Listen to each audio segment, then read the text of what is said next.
This is the Chicago Vintage Show, and during that last break, I went to the little boys' room, but I had the presence of mind to turn off my microphone before I gave you a little musical symphony there. Well, we are back in the interview pit with our musical guests for this installment of the Chicago Vintage Show.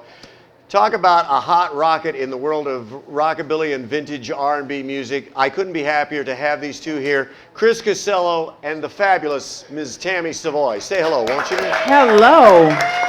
Hello. Thank you so much for the kind words. And guys in the back. That's where those are the guys. Drummer, bass player, Russ DeLuca, Jesse Wolfel. That's right. Fantastic. It's the Chris Casello combo. I'm going to admit that I'm kind of a dummy, and I've been involved in the vintage, the rockabilly, the swing scene in Chicago for a long time. It was almost like you just magically appeared. Well, that sounds nice. Well, now tell people how you got started. Well, musically in Chicago. Let's not go all the way back to your, to when you were 4 years old yet. But how did you first start as a musician, as a singer in Chicago? Well, it all started with a pinup calendar that I did for my husband. Well, I like where this is going. So, the photographer that shot the photos, she knew Lance Lipinski. Who played Jerry Lee Lewis in the $1 Million Quartet, Yes. as you well know. A talented young gun. Exactly. And he was looking for another female for one of his videos. Okay. He wanted someone that had a Diana Ross type of look. Okay. So she said, I have the perfect person for you. You look more like Diana Ross than Chris does. I agree. I'm just noticing that. First time I've ever heard that. Yeah.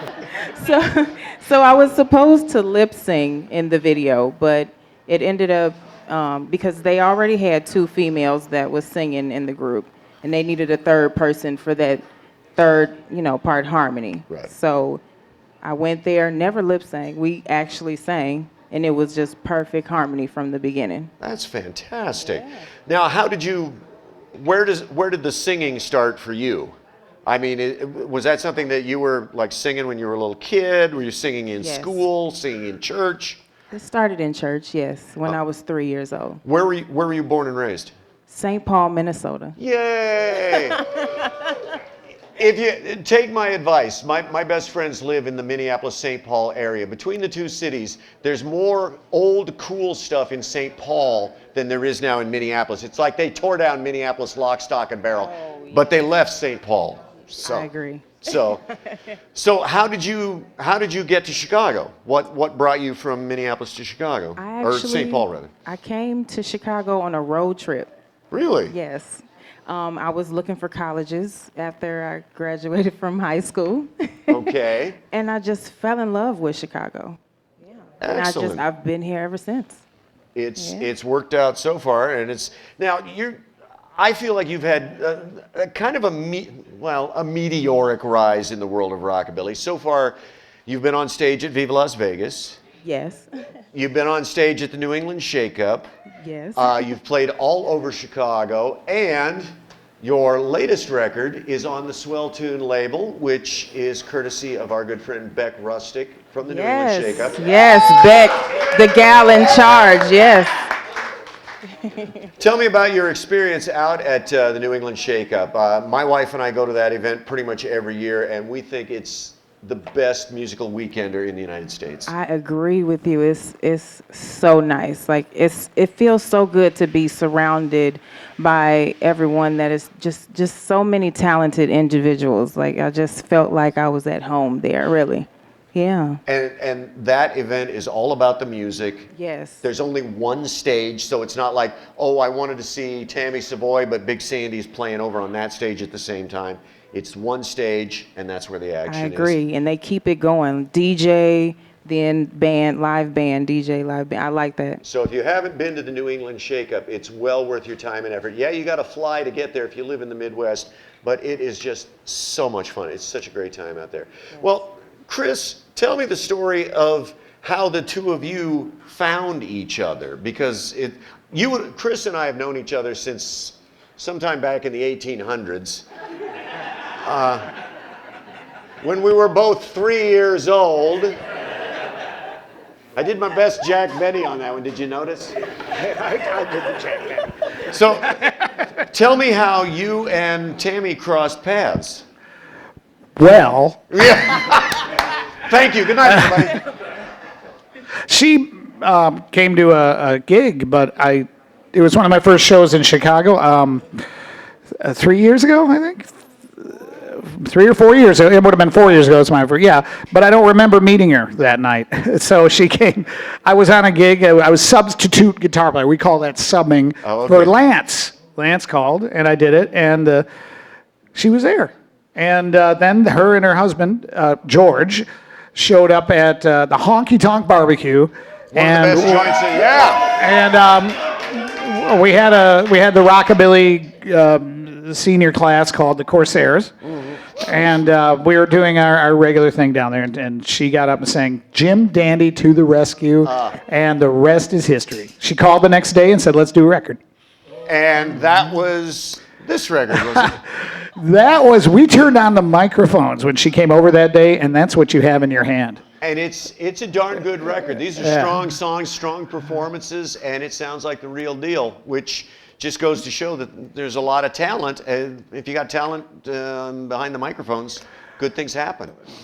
That's our recording technique. Try to sound good first, and then it might, no, I'm kidding. It's a pedal and a microphone. Yeah, you get the right mic, the right pedal. It's a digital. You can do it too. It's a digital thing. You buy it at the guitar store, and everybody sounds great. So that is fantastic.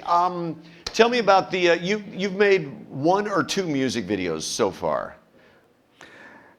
We did one promotional film that George shot, and I did the audio for, which is basically one of the songs on there. Okay. And then we just had Bopflix did a live one in the lobby of the Sturbridge Hotel. And Sturbridge Hotel in Sturbridge, Massachusetts. I've seen those bot films that I know Bailey D from Chicago has done one. Bailey D.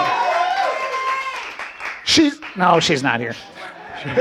They do a great job, and it's just fantastic. So tell us about these two young men as well. How did you meet? How did you meet Jesse, and how did you meet Russ? Because you moved here after spending some 10 years in Nashville, and had to kind of start over. Well, I met Jesse in the tank. It was just one night.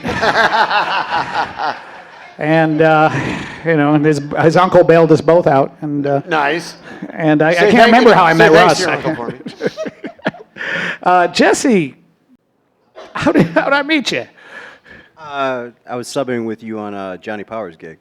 That's right. Years ago, Johnny Powers and Perry. I flew into Chicago, did a Johnny... when Reggie's was brand new. Oh, okay. Yeah. I forgot all about that. Thanks for reminding me. No problem. Yeah. and then Russ, you kind of met the same way. You kind of didn't you like he subbed in or you subbed in somewhere and. I went to a jam session at Jesse's Tavern, and there was all kinds of crazy people playing. It was pretty good. And I'm just sitting there watching the whole thing. Some would be rock, some would be country, some would be blues, some would be playing Hellcasters covers. So and then the guy that was on the drums for every single song was this guy. And that's the only guy I could watch after a while. I'm going, this guy's like flawlessly good. Yeah. Great swing and every style. I said, that guy can play. So that's that story, and he was nice enough to come over. And and you've made good records. One other thing I wanted to ask you about Tammy, and that is and I don't even know how to phrase this correctly. You do a style blog, a fashion thing. I'm like your uncle with the internet at this moment right now. I'm like, you do something on the eBays, don't you? He's not on Facebook. We're not sure he exists. Yeah. No. Tell me about that. So I do have a little blog on my website, and I just talk about different things that I do. Like the last post that I did It was about a manicure that I do. It's a vintage manicure. And I have a few other things about makeup, all the girly fashion. things. Yeah. And just bringing it all together. Yeah. I ask this of every guest that I ever talk to, whether they're a musician, a tattoo artist, whatever. How did you stumble into this kind of music? Because I'm assuming that, well, you're considerably younger than I am. So, I don't know, when you're born in the 80s, the 90s, whatever, that was a long time since Ruth Brown, was on the charts. True. And yet, you stumble into her stuff and it's like a completely natural fit. How did that happen? Well, I've always enjoyed this type of music. My parents, they listened to a diverse amount of genres when I was younger. So, I stumbled across a few things, listening as a little girl. Yeah, so Well, you can. it stuck with me, I guess. Yeah, no kidding. As Keith Richards said many, many years ago, this music hit your monkey nerve, which is that Yeah. that thing down there, and you just go, "What the hell is that?" And it changes your life. Well, Yes. we are so grateful, number one, that you're in the Chicago area, and so we get to see you more than the rest of the country does. Anytime Tammy Savoy is out there performing with the Chris Casello combo, you owe it to yourself to see them live. Thanks to the two of you. Thanks to the four of you for being on Thank the you. show. Thank You you. are watching the Chicago Vintage Show from the outer space in Berwyn, Illinois, music suburb, USA. Well done. Y'all are doing great on that. Okay. I think you guys maybe